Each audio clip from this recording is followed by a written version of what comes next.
Day in my life dito sa New Zealand for today's video mga guys ay ito pala yung aking pinasibol na beetroot. Ayan guys. Hindi ko kasi natupag magtanim kasi nga ulan ng ulan dito sa New Zealand. Halos araw-araw talaga pag spring dito sa New Zealand guys. Halos araw-araw may ulan. So ngayon ko lang na tanim, matagal-tagal ko ring inantay na maganda na talaga yung panahon ng pagtatanim. So, ayan nga guys, nagbungkal muna ako ng lupa. Ayan, nilinis ko muna itong aking pagtaniman. Tapos, binungkal ko ng 2 bisis guys para malambot siya guys. Itanim yung ating beetroot. So, pag magtanim talaga ako ng mga gulay dito guys, ay aking binubungkal talaga yung lupa. Pinapalambot ko muna siya bago ko itanim itong root bait kasi nga, root crop ito guys, no? May laman siya. Para din siyang radish or di kaya para siyang ano guys, yung radish ba pero ano siya beetroot, para siyang radish na nagkalaman or para siyang carrots. So ito pala ay tinatawag na beetroot guys. So ayan nga guys, nagprepare muna ako ng pagtaniman ng ating beetroot. Ayan, 2 bisis ko talaga yan pinalambot guys. Tapos tinanggalan ko din ng mga roots ng mga ating mga ano dito guys, yung damo. Kasi nga yung roots dito ng mga damo guys, para talaga silang Chinese garter or parang lubid na ang haba. Tapos ang bilis lang sumibol yung mga ugat ng mga ano dito guys, yung mga damo.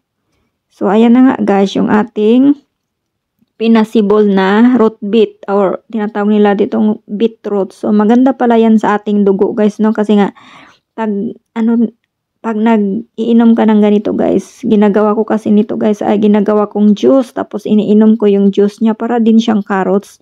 So pwede mo rin siyang i-mix sa carrots tapos lagyan mo ng kunting gatas. So masarap siya guys, matamis din siya. So yung iba naman dito guys, yung mga western na tao dito guys, yung mga New Zealander na tao dito guys, no, nakikita ko kinakain nila yan, parang ginagawa nilang salad. So inhalo nila sa mga ano guys, mga salad. So ganyan lang pala magtanim ng beetroot guys. Palambutin muna natin yung lupa hanggang sa maging durug-durug na siya at parang powder na yung ating lupa, yung pulverize na talaga yung ating lupa, saka natin siya ibaon dyan sa lupa. So wag natin siyang i-cover hanggang sa ano guys, no? Diyan lang talaga i-cover natin yung sa roots lang. Sa level lang ng kanyang ugat. So wag nating tabunan yung kanyang dahon guys para hindi siya mamatay.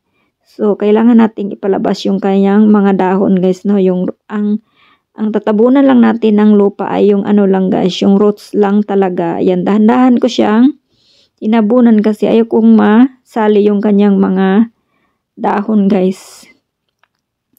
So ayan nga guys, binilisan ko na magtanim kasi nga palubog na yung araw natin. Mabilis lang kasi yung oras dito sa New Zealand guys. Buti na lang at matagal nang lumubog yung ating araw ngayon. So ngayon pala ay 6:30 na ng hapon pero maliwanag pa rin sa labas kasi nga nag-daylight saving na kahapon, Saturday. So ngayon guys, Sunday.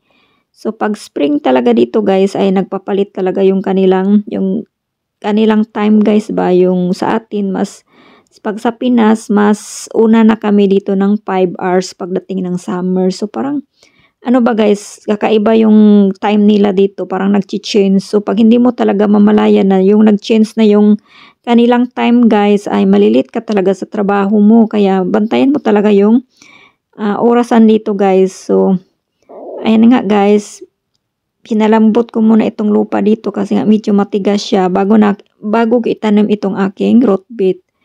So ayan guys, 2 pieces ko talaga pinalambot itong lupa guys para mabilis ding tumubo yung ating pananim. So kanina pala guys, natapos ko na magtanim itong 2 linya din ng kamatis. Yung tinanim ko pala dyan na kamatis is yung black cherry at saka yung black cream na tomato. So ngayon naman guys ay may time pa naman.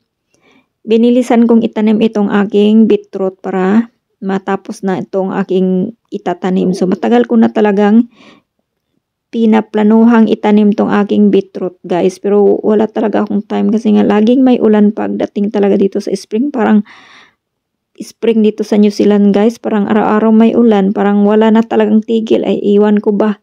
Ganito yung kanilang klima dito guys. Nakakainis talaga yung klima dito pag umpisa talaga ng ulan, talagang uulan na yan buong buong semana or buong ano pa yan guys, buong linggo o buong buwan pa talaga guys, no? Bihira lang talaga yung may araw dito. Kaya ayan, last month kasi guys, napakalamig din at saka ulan ng ulan. Kaya hindi ko talaga siya naitanim. So ngayon lang talaga na medyo mainit-init na yung klima, hindi na masyadong malamig, ay ngayon ko lang talaga na isipang itanim itong beetroot. Kasi nga, malaki na rin sila guys. Nahayaan ko ng tumubo ng lumaki na lang sila. Hindi ko pa na i-transplant kasi nga ulan ng ulan. Tapos medyo malamig pa yung panahon last month.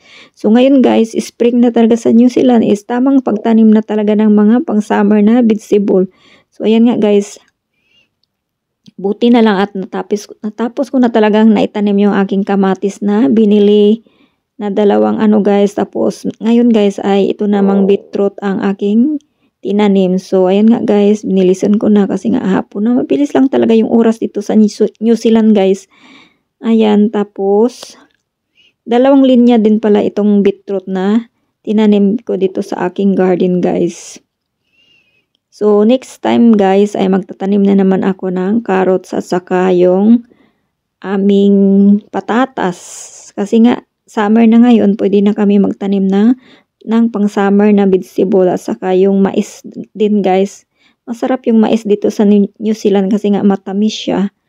Ang tamis talaga ng sweet corn nila dito sa New Zealand. So next week guys, magtatanim na naman ako ng mais. Ayan.